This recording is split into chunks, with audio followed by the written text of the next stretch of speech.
The next speaker has more than 18 years of career history. He worked on major projects to improve efficiency and optimize e-commerce sites and B2B solutions using innovative technologies. He was developing banking software for some of the biggest international banks. Please welcome on the stage a very dear friend of mine, Metodi Drenovski, CEO and founder of SuperHosting.BG.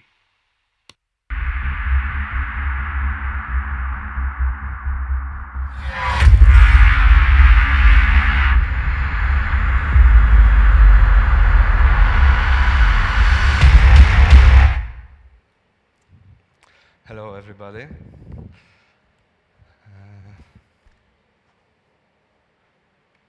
I don't know where is the switch. Okay, first of all, I want to say that I'm really proud that Webit Festival is taking place in this beautiful city of Sofia.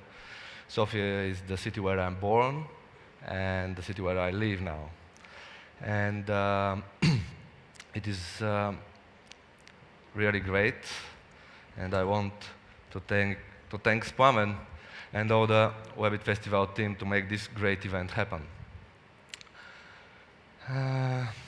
So, I will speak about, everybody speak about the cloud and how it is go, some technical issues and other stuff. What I want to speak about is about how it's changing the models, the prices, and the cost, where they will go in these services, which services will become more valuable for the customers, and whether they will, what they will pay for.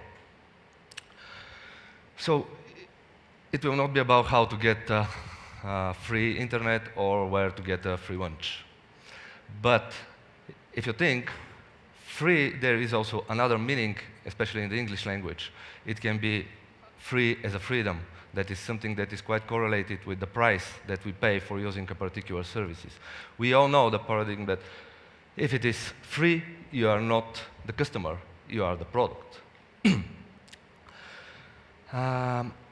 So, we started about 10 years ago a hosting, more than 10 years ago, SuperHosting.BG, and it was mainly a hosting company providing share hosting.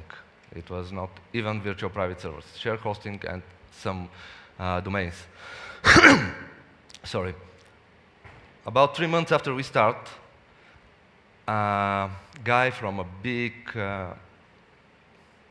company come in our office to sell us advertising, and we said then that we will not use the advertisement that he is offered to us. And he said that we will not last more than 3 months. And this was about 11 years ago. Now, about 2/3 of the websites in Bulgaria are served by our company. So we learned a lot during this period of time. Learned a lot what the customers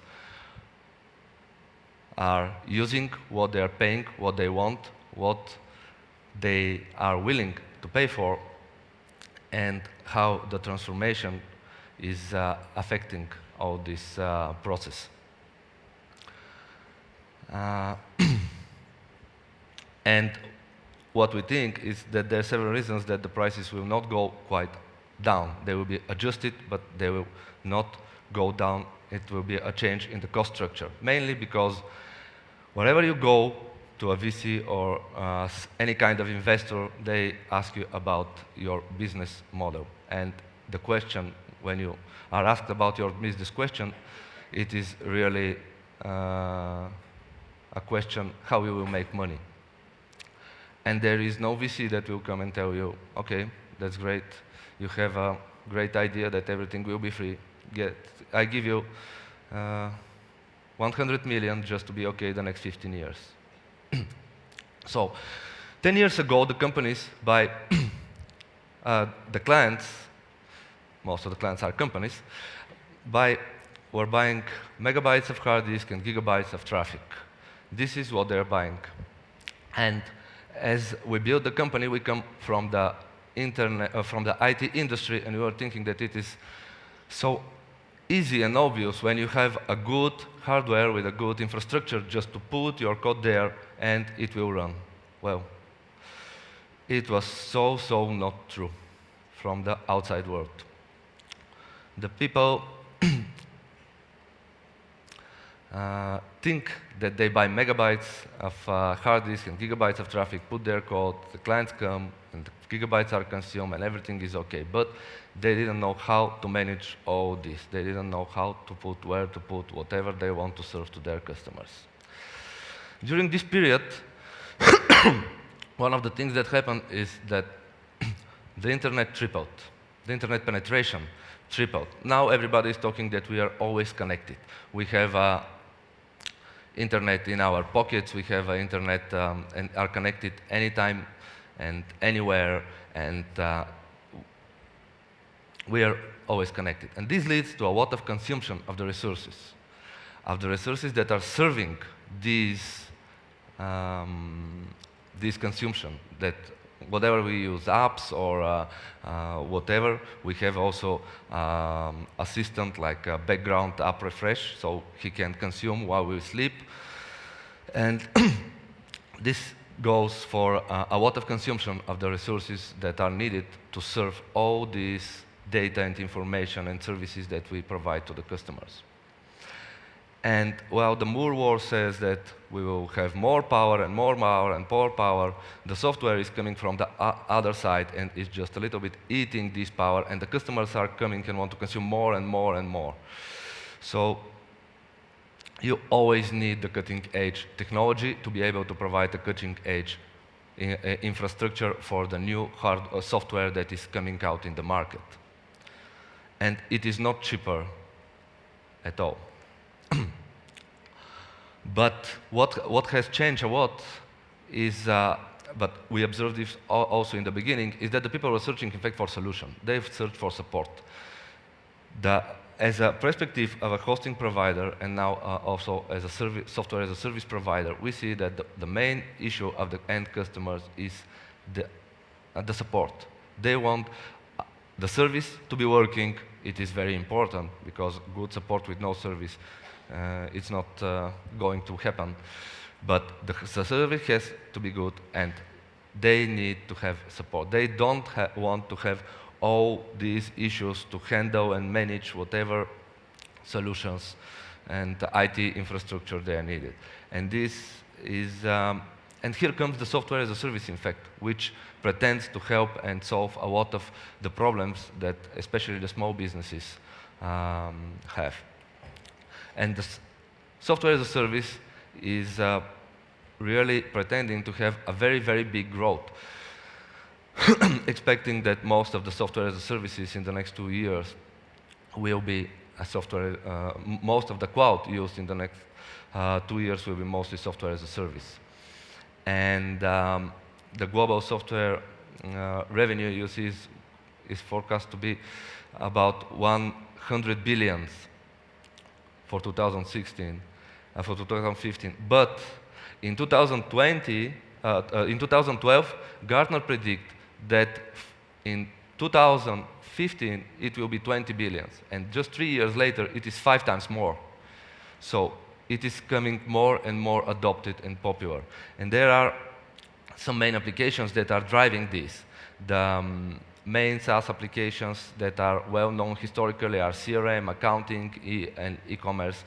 And this is something that is most commonly adopted now because they are historically transferring from in-housing to the cloud, and they are one of the big drivers. We see that the software as a service will take a lot of place according to the infrastructure as a service, platform as a service, and business process as a service. So the software as a service is something that is going to grow a lot just because it's pretending to solve all the hassle that the businesses has. Also, software as a service is eating also the on-premise infrastructures that are installing, because the people don't want to manage, the companies don't have and don't have the resources, or they don't want to invest in resources to manage a hardware internally, externally, or whatever they are. They just want a software that is using and the good services that come with this. You see that the small, especially the small businesses are interested to going in cloud, especially to simplify their day-to-day work. And to have something that solves a real problem that is not yet solved. And the good SaaS solutions have, as a part for everything that we see from a company, from the perspective of a company, of a service provider, it needs to have constant development because you have to provide your service with the latest technologies, latest innovations, and whatever it is coming latest. It needs customer improvement because there is a constant client feedback that you always need to improve, and to make it better for your customers. You need to have exceptional support, and this is something that customers more or less are paying for. And you need to have very high level of security because the people that are using the software as a service, they are relying on you that you will do it very well, so nothing will be stolen from them. And the DOS protection is quite important for the software as a service companies because it is a lot of increase in the DDoS attacks against a software as a service because this is, if the service is down, so there is no company. And all this is something that is consuming more and more resources of the software as a service providers, and will consume in the future more or less. There is no company that, as long as you work in this company, they reduce your salary. So what will happen is that through innovation or whatever other internal in the companies, external in the companies, new startups, new companies, new business models, the prices for the enterprise will go down. And this has happened already in a lot of other industries, but the prices for the SMBs will go up. But the final result will be that the SMBs will have access to a really enterprise-level software. You can think of an example for Excel. Excel can be used a very big company, venture capital or whatever financial company that's operating 1 million, and can be used in a little company that is just making calculations about how their items they have sold. Maybe they have sold 5, and the price is almost the same for both. So this is what we think will go and what will happen, and it will lead to more spread of the software into the SMBs. Will give them more potential, and but the prices will be adjusted for this movement. So thank you. If you have any questions or comments, I'm here.